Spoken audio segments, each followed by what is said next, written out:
William Bendix in The Life of Riley, with Marjorie Reynolds as Peg, Tom DeAndre as Gillis, Wes Morgan as Junior, and Gloria Blondell as Honeybee. Produced by Tom McKnight.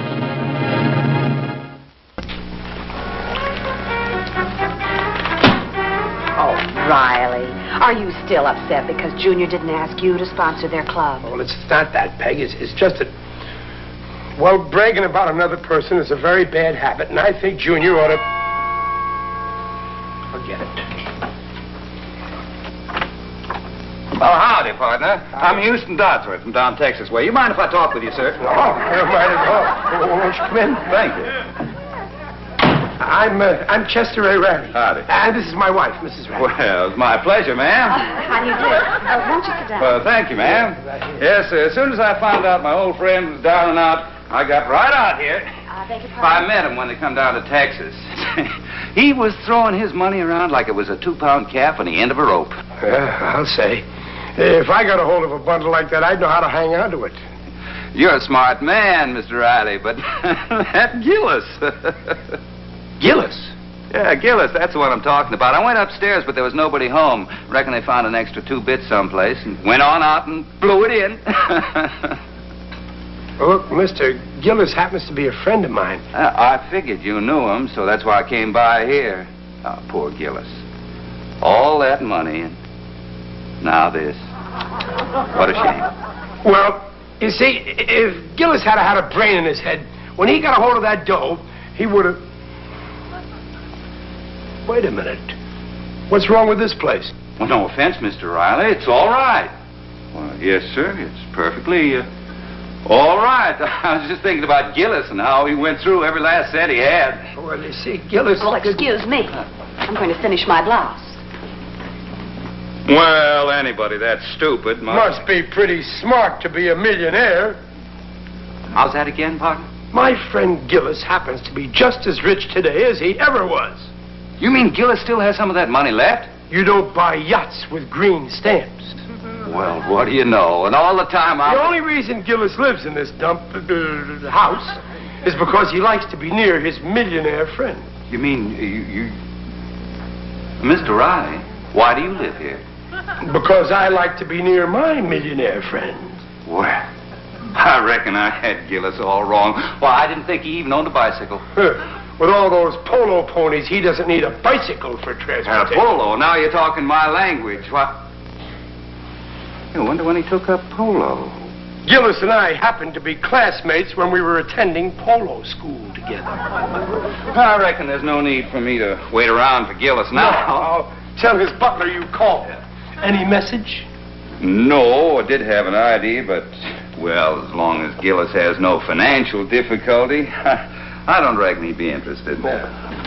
What did you have in mind, Mr. Dodsworth? Gillis is not interested. A couple of years ago, the Gillises and me, we went partners on a little land deal. I bought 50 acres, and Gillis bought Peanuts, 2. he's probably forgotten he owns it. Yeah, most likely. Go on, Mr. Dodsworth. Well, it's nothing really, Mrs. Riley.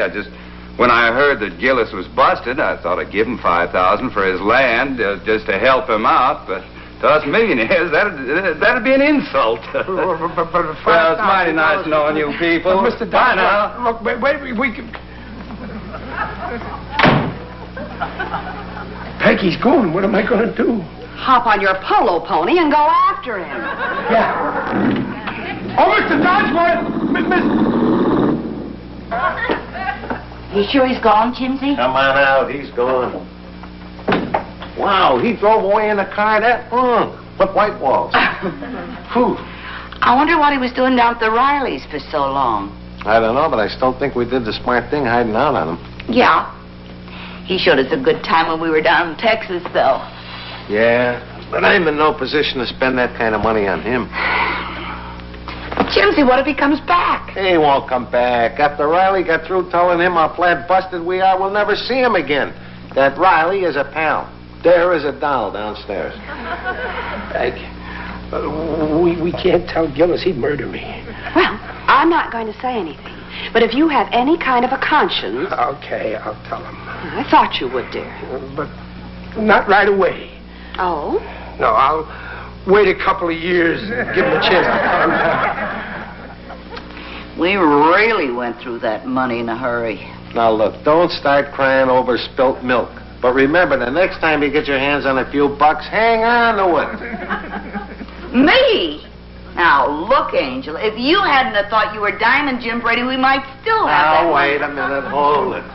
We're going downstairs and see Riley and see what happens. Yeah, Don't but we be might howling still have about the money if you hadn't I bought want to know everything. what Riley's doing. Yeah, but we He's a still have the buddy. money. Go ahead. He's a buddy, but no money.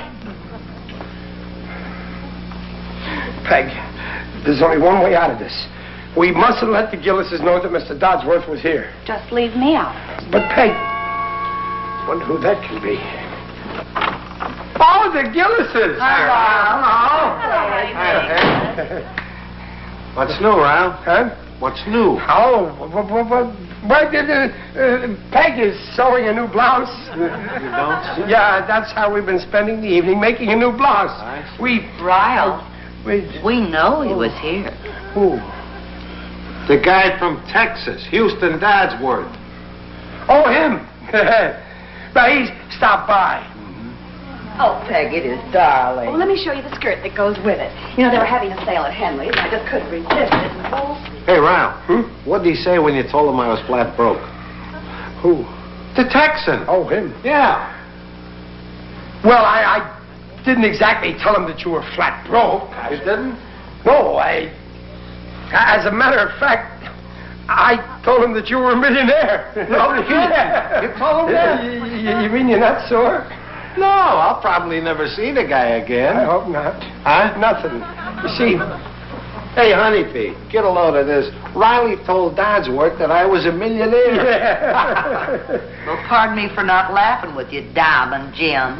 Oh, she's still sore at me for letting that money run through my fingers. I should say I am. Peg, we were practically broke when Money Mad here buys a piece of Texas for $200. He was going to double his money in 6 months. Gillis, I've got news for you. You have? You know that land that you only paid $200 for? Ma. Wait a minute. Dodsworth owns that property with us. Maybe he struck oil. Oh, feather your props, Jim Z. Huh? My cousin Flora was there last week, and she wrote that those crummy 2 acres we bought aren't worth a penny apiece. Is that so? Well, I happen to know that those 2 crummy acres are worth $5,000. Hey, Ryle, quit clowning. How would you know what that property's worth? Well, you see, you won't get sore. No, I won't get sore. You really won't get sore? I won't get sore. Okay, then I'll tell you. Well, go ahead. I got no idea where Mr. Dodsworth is staying, and I don't know how you can get in touch with him. Well, what's that got to do with what you're going to tell me? You won't get sore. I won't get sore at you, buddy. You promise you won't I get like sore. you. I won't get sore at you. Okay.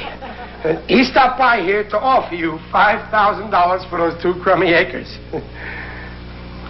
And you let him get away? Why didn't you send him upstairs to me? Riley, I've met bad heads in my life. I've met you're sorry. I'd like to kill you. Oh, but you're sorry. No, I don't know why I told him.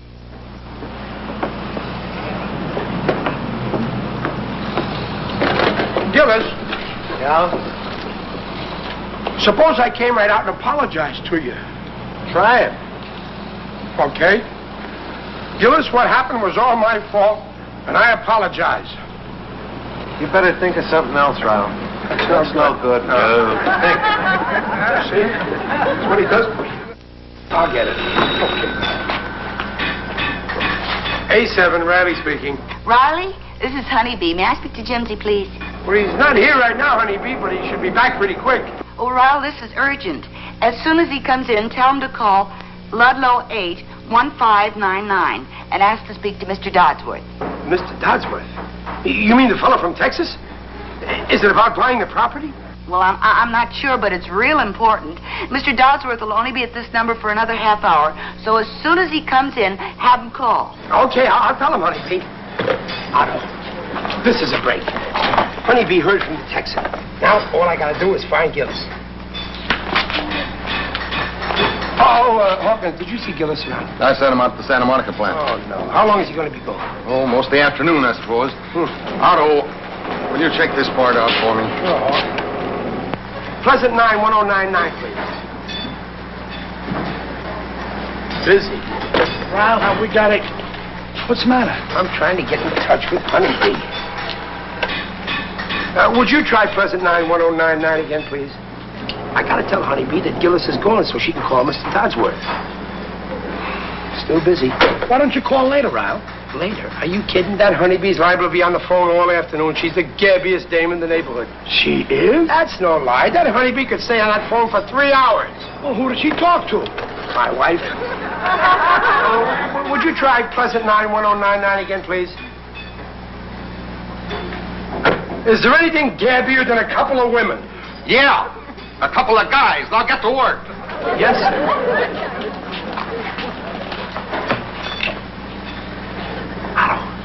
I gotta make one more phone call. Well, Ral Hawkins... I'm gonna call Dodsworth myself.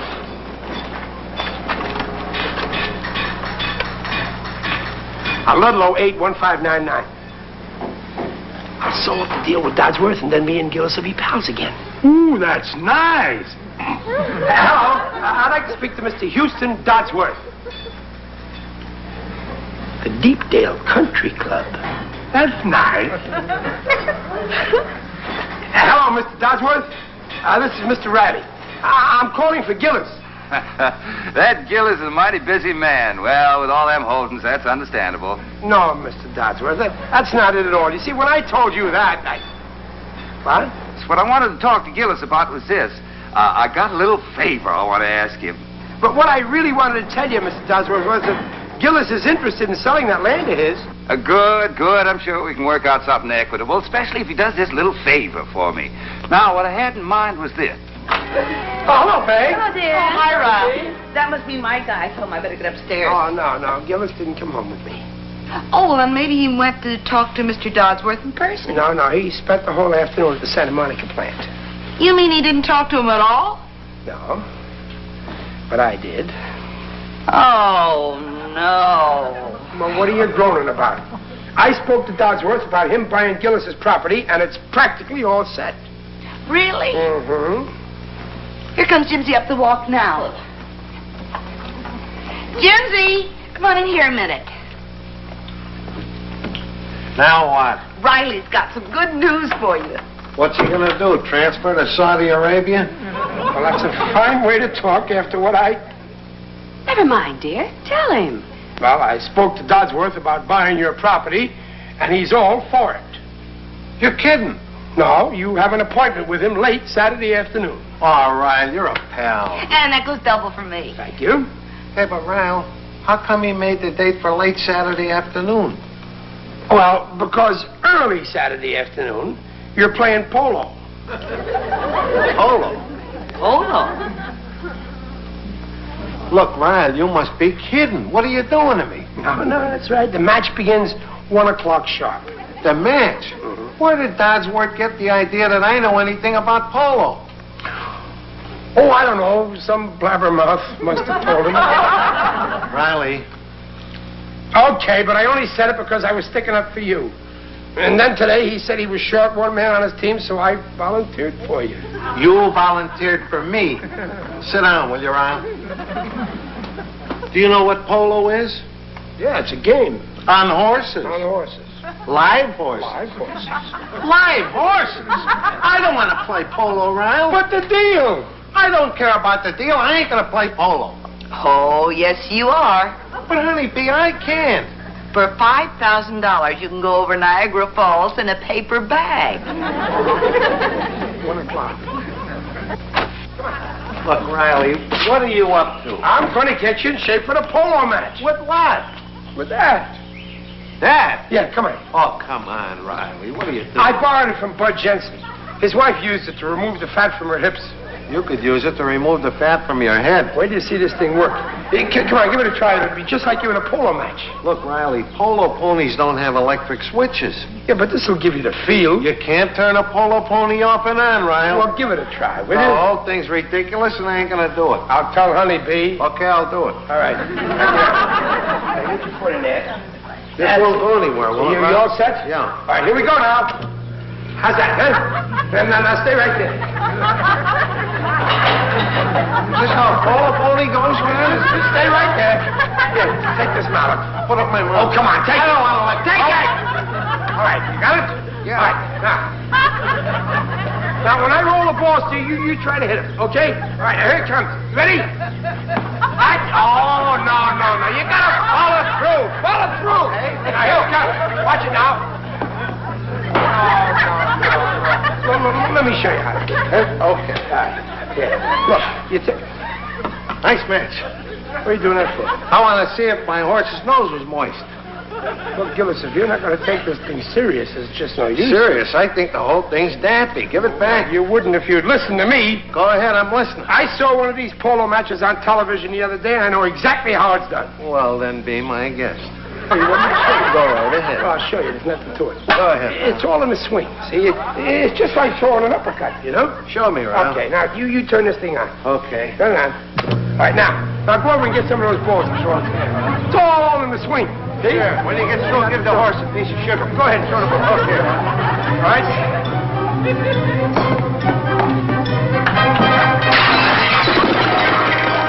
Gillis, what am I going to do?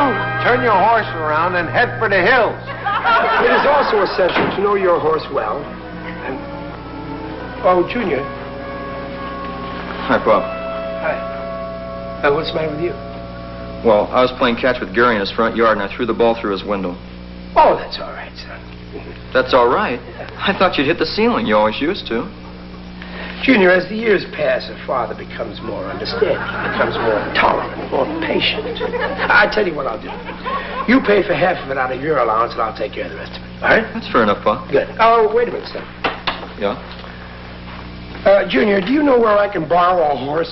Borrow a horse? Yeah, I need one. I gotta give Gillis a few pointers for the polo match next Saturday. Well, the only horse I know of around here is the one that belongs to Mr. Donovan.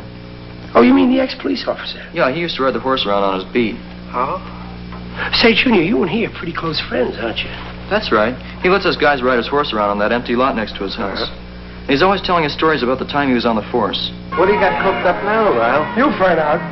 It's got something to do with playing polo. Look, Riley, between you and me, I don't care if I ever... Oh, no. Yeah. Thanks, Junior. You got the horse, huh? Yeah. Atta good boy. This is the horse that Mr. Donovan used to ride when he was on the police force. I didn't think it belonged to Sergeant Friday, Ralph. No. No. All right, come on, get on. What are you, clowning? I ain't gonna get on him. Look, if you want to learn how to play polo, you got to get the feel of the horse. I got the feel of the horse, and I don't like the feel of the horse. Gillis, this may save your neck on Saturday. At least try it. I don't want to shock you, Riley. I ain't gonna get on the horse. Honeybee won't like this. I'll get on the horse, Yeah, Ralph. I don't like the feel of it, Ralph, but I'll get on. That's it. Put your foot in there. Just for laughs. That's all, Ralph. There's nothing to it, huh? Okay, Right? Okay, now stirrups. Here, hold him out. I gotta get this one on. Hold his mouth. Okay. Here, hold this. I got it. Now, according to the book. Where's the book? Over there. Yeah, okay. Come on, boy. Come on, around here. That's a good boy. You know all about horses. I know all about horses. Yeah, sure. Come on. Come on, You boy, know all around. about horses. Now, according to the book, You ain't gonna read to me now, are you? according to the book, there's quite an act to holding them reins and swinging the mallet, see? You mean I gotta hold these and steer and swing this? That's according to It the can't book. be done, Riley. Well, certainly it can be done. It says right here. Look. The guy who wrote Look, books I'll show you how to do it. What are you gonna do? Well, I'm going to show you how to do it. Riley, this is a one-man horse. There's nothing to it. Now, look. All you got to do is hold the reins with one hand, Yeah. and with the other, you swing the...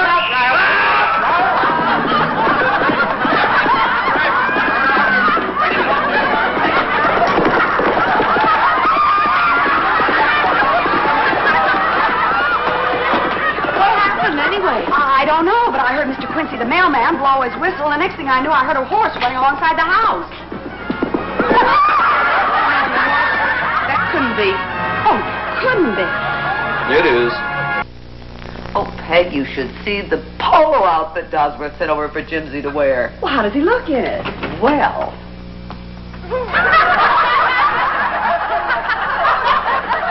Draw your own conclusions.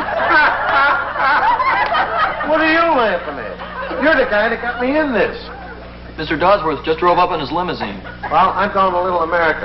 Tell him a draft board sent for me. No, tell him I sent for the draft. No, you're not. You're going to go through with it. Taylor, that property means too much to us. Oh, wait a minute. Me and horses ain't compatible, buddy. Hi, folks. Well, hello, Mr. Hi, Miss Honeybee. Well, Gillis, you look raring to go.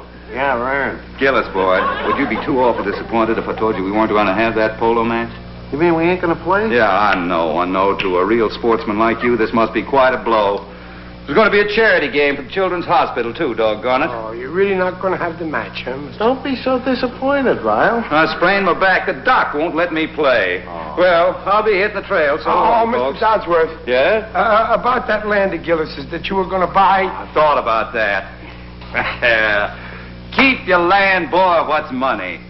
But $5,000. Well, like you were saying when you're down Texas way. Easy come, easy go.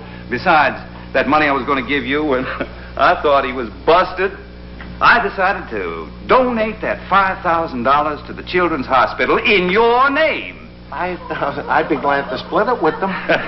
No kiddies gonna love you, Gillis, boy. Yeah. Riley, will you talk to him? Huh? Oh, yeah. How'd you sprain your back, Mr. Dodsworth?